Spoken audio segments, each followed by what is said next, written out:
আসসালামু আলাইকুম ওয়া রাহমাতুল্লাহ।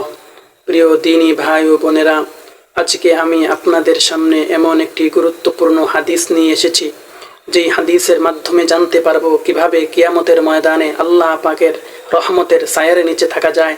কত প্রকার মানুষ কিয়ামতের দিন আল্লাহ পাকের রহমতের ছায়ার নিচে আশ্রয় পাবে।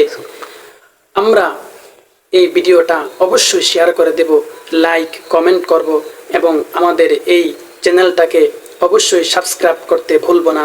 তো বন্ধুগণ, কথা আর বিলম্বিত নয়, চলুন আমরা জেনে নেই সেই 7 প্রকার লোক কারা। হযরত আবু হুরায়রা রাদিয়াল্লাহু তাআলা আনহু হইতে বর্ণিত, আমাদের নবীজি হাদি কুল ফখরে রাসূল ইমামুল আম্বিয়া সাইয়্যিদুল আম্বিয়া সাইয়্যিদুল খলায়েক আহমদে মুজতবা মুহাম্মদুর রাসূলুল্লাহ সাল্লাল্লাহু আলাইহি ওয়াসাল্লাম ঘোষণা করেছেন, কিয়ামতের দিন ময়দান মাহশরে যেদিন আল্লাহ পাকের রহমতের ছায়া ছাড়া আর কোনো ছায়া থাকবে না, সেই দিন সেই আল্লাহ পাকের রহমতের ছায়ার নিচে 7 প্রকার লোক আশ্রয় পাবে। সুবহানাল্লাহ! কত গুরুত্বপূর্ণ একটা আমল, কত গুরুত্বপূর্ণ একটা ফজিলতপূর্ণ আমল। হায়রে, যে কিয়ামতের দিন সবাই ইয়া নাফসি বলতে থাকবে, সবাই ভয়ে কম্পিত থাকবে।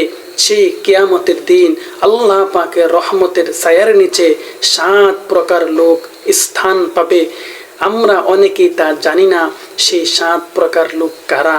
আমরা অনেকেই তা জানার চেষ্টাও করি না, সেই 7 শ্রেণীর লোক কারা।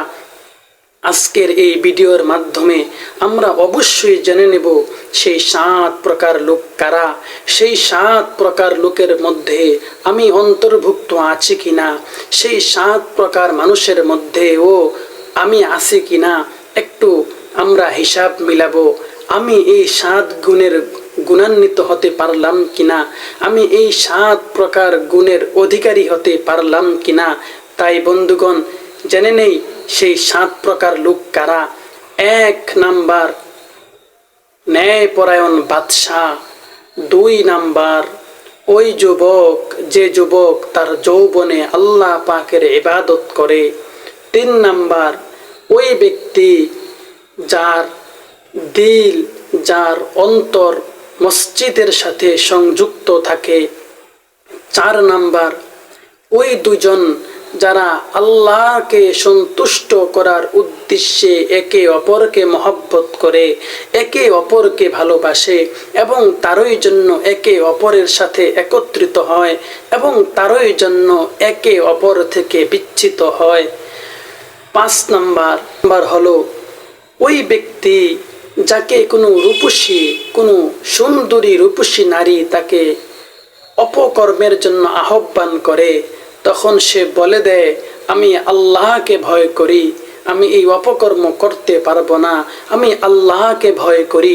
6 নাম্বার, ওই ব্যক্তি যে তার এত গোপনে দান করে, এত গোপনে সদকা করে যে তার অপর হাতও টের পায় না সে কি দান করেছে।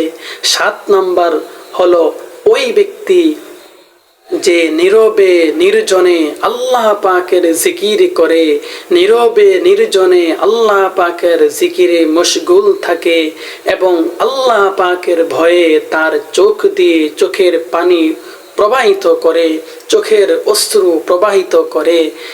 এই 7 গুণের অধিকারী আমি হতে পারলাম কিনা, এই 7 গুণের অধিকারী আমি অধম হতে পারলাম কিনা, আমরা একটু মিলাবো। আমরা অনেকেই তা বলতেও পারবো না সেই 7 শ্রেণীর কারা। তাহলে আজকে আমরা এই ভিডিওর মাধ্যমে এই 7 প্রকার লোক কারা জানতে পারলাম। অবশ্যই ভিডিওটা শেয়ার করে দিবেন, লাইক কমেন্ট করবেন এবং নিত্য নতুন ভিডিও পেতে অবশ্যই সাবস্ক্রাইব করতে ভুলবেন না। আল্লাহ পাক রব্বুল আলামিন এই 7 গুণের অধিকারী হওয়ার তৌফিক দান করুন, আমিন।